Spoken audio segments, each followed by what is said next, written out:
Oh man, I love this meme. This is probably one of the golden memes of our generation. Is this you? That's the question. We have a guy who's riding a bike who makes the smart decision of sticking a wooden or a metal rod in between the spokes of their front wheel. And as a result, causes catastrophic damage, unintended results, or intended results. That would be the question. Is this intended or unintended? And that's the decision you have to make every single day when you go into real estate. Is this something that you're causing? Is this something that you're doing? Either to yourself or either to somebody else. Are you getting in your own way? By causing this level of why would you do that? Or why would you think that? Or why would you do the things that are necessary to get you from the first picture, right, to the second picture, to the third picture? What's required in order to do that? What thinking process has to happen? What decision-making process has to happen in order for somebody to say, hey, I'm going to do what's in slide 2. Sorry, I'm pointing over there. I'm going to do what's in slide 2. I'm going to take an instrument and I'm going to take a thought. I'm going to take a action. I'm going to do this thing. And then you have this result right here. This very beautiful result. So the question is, are you intending on doing this? Is this your intention? Is this the result that you're looking for? Are you actually doing the step-by-step process in order to have this result? That's the question that you need to ask yourself. Am I doing this on purpose? From there, you can make a decision on whether or not this is something that you want to continue doing, or if you want to move out of that and get with a process that actually, one, doesn't do that purposefully. And sooner or later, you'll get good at just not doing this at all. But you could move away from that thought process and get with a process that actually starts to make sense. Something that actually gets you from point A to point B in the least painful way as possible. This is painful. This stuff is painful. It's not only painful to yourself, it's painful to everybody around you. You as a decision maker, if this is something that you're doing to the people that help you, or are meant to help you, whether in business or personal or whatever, if this is what you constantly do, you're not enjoying your life. You're not doing the things that are necessary to, one, foster good, healthy relationships, and two, maintain those relationships. And this kind of stuff could piss a lot of people off. If you keep doing stuff like this, you're not going to have a very good time. And I see it often. It happens just about every single day. I see somebody doing some form of nonsense like this. And I, as a manager, have to make the decision on whether or not I'm actually going to get in the way of that. No, I have nothing to do with that process. People who do that process, I have nothing to do with that. Whether it's a client, a board member, a tenant, an owner in a condo co-op that isn't a board member, whether it's a vendor, if they're doing stuff like that, or another managing agent, whatever it is, if they're constantly doing stuff like that. Listen, I will tell you my process, which has nothing to do with that. I'll get my process clear. This is what I'm here to do, and this is what I do best, and this is how I get those kinds of things done. But as soon as I see somebody starting to move in this direction, it's like, look, you have a decision to make. It's either you're in with what I got, or you can go ahead and do that. But I will not suffer the consequences of that. Like this slide right here, like any consequences that happen as a result of somebody doing this stuff, I will not suffer as a result. Um, it's just not worth it having to deal with somebody who has to constantly do this to themselves, and then therefore the consequences now get put on to somebody else. And it could be very, very easy to put this on a managing agent. Managers are, they're doing work day in and day out, doing all kinds of stuff, all kinds of versions of mitigating this kind of behavior. And people who are just very professional at doing this kind of stuff. I mean, it's painful to see. I try to instill a level of acknowledgement in my clients and anybody that I work with is like, this is an option and you can do that. If you are familiar with this process, it is a possibility. We can move away from that. And this is what I do. This is how I see things. This is how I proceed with certain projects or day-to-day activities. Like, let's go there. Let's do that. That makes sense.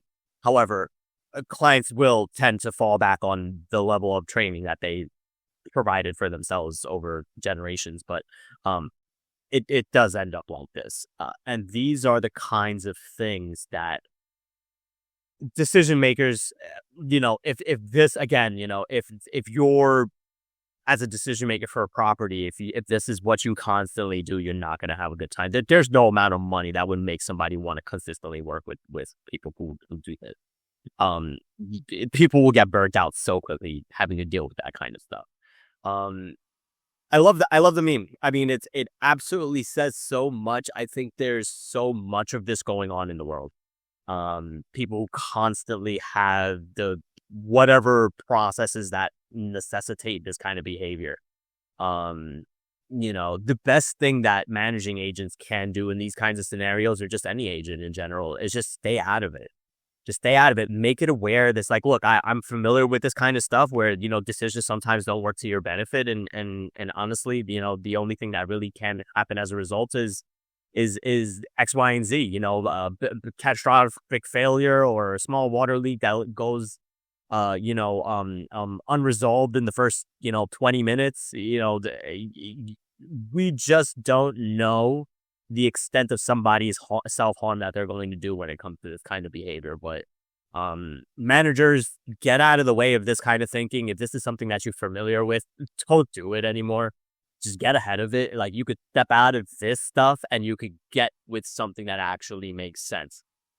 Bridging from, how do you get from this level of thinking to the side of things that actually makes sense?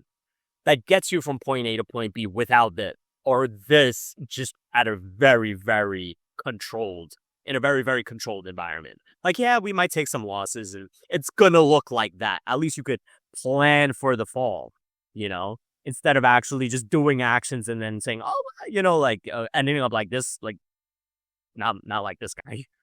This guy's on this side, ending up like that guy.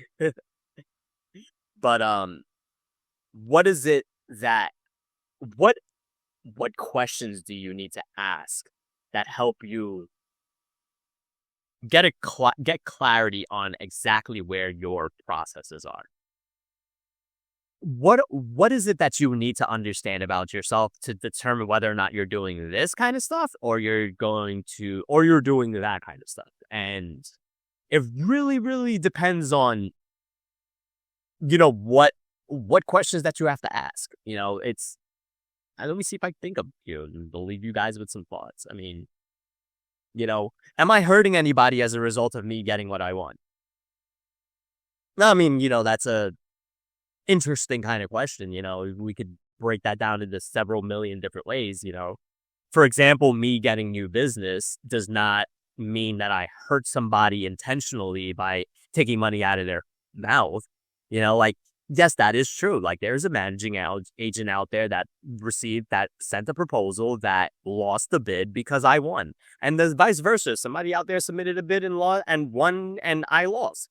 And, is that this? Does the decisions that I do the things that I do hurt somebody else. Well, yeah, I mean, but that's in a way where it's just like that's business. If you're doing something where let's keep it real estate oriented, let's say I'm a managing agent for a condo and I'm telling you, hey, this is what the evidence says. This is what your HOA attorney said. This is what the architect said. And you go ahead and you say, yeah, I get that, but I want to do X, do this. And this is what you see as a result of them saying, yeah, I don't care about all that stuff, but I want to do this. And if that's a yes for you, it's like I get professional opinions and I never listen to them. Yeah, you're not a problem. You're not a big, big problem. It's like you think you are the expert, and it's like you're not. Like, guess what? You're not. You're not the expert. It's like there are reasons why people make the big bucks. Some people don't make any money at all, and some people are just born with all of it. I mean, I wouldn't know about any of that, but you have to find out how is it that your process is getting you from point A to point B? Is it because, is your process A to B process ending up like this? Some type of suffering happens at the end of the day, whether it's an emotional suffering or physical suffering or financial suffering or spiritual, I don't know. Like you're gonna have to fill in your own blanks on that kind of stuff. But real estate oriented is like you could have a property, but are you keeping it? Is the decisions that you're making today actually allowing you to keep your property? Which I mean, in real estate sense, it's always good to own. I mean, yeah, everybody has their reason to own it, but are you going to do the things that help you maintain that investment?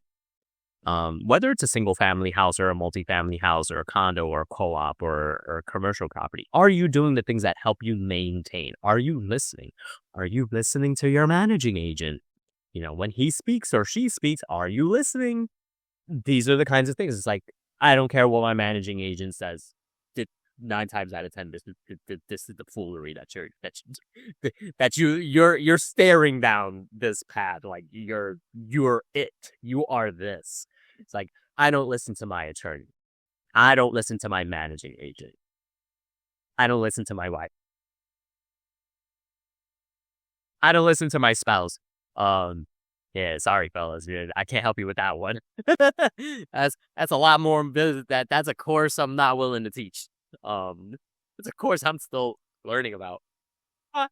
But yes. So make a decision. Are you with this kind of thinking, or are you looking for something a little bit more streamlined, something a little bit more stable, something a little bit more, I wouldn't say less painful, because decisions in real estate are painful. I mean, you're going 9 times out of 10 to be spending some type of money, but it doesn't have to end up like this. You could make really good decisions and have that peace of mind knowing that things are taken care of so that they don't end up like this. And always prepare for something like this. I mean, you go make decisions all day and all night with great people and still end up in this position. But the chances and the likelihood of this happening are getting slimmer. But again, don't avoid the consequences of this situation. Just understand that this is possible. This is what people do on a daily basis. Managers learn how to get owners, the decision makers, aware of this consequential decision-making process that doesn't benefit. And how do you bridge that gap so that you get them from this level of thinking to something that's a little bit more where they may want to go? Listen, some people are very, very staked in sinking their property into the ground. And sometimes you have to make a decision. It's like, it's either you're going to continue doing that and I'll just collect my management fee and watch you sink your own ship, or maybe you're just going to move on and get something where you just don't have to experience witnessing somebody do this every single day for the rest of their life on their portfolio. Comments and questions, hit the links, book a free consultation if this made sense to you, and we could get some talking. And it doesn't matter anywhere you're in the world. I mean, this level of thinking just, it permeates through any specific industry or just, nature of the situation. I mean, this is a this is a problem solving process for some people where they don't have a problem and they end up with it. So it's like that's some people's problem solving is create problems. Um, and we're about creating solutions. So if you're with the program, get with it. Book a consultation. It's free, 30 minutes. We can leave you with some gems and make a decision on whether or not you're in with how we think, and maybe we could do some work together.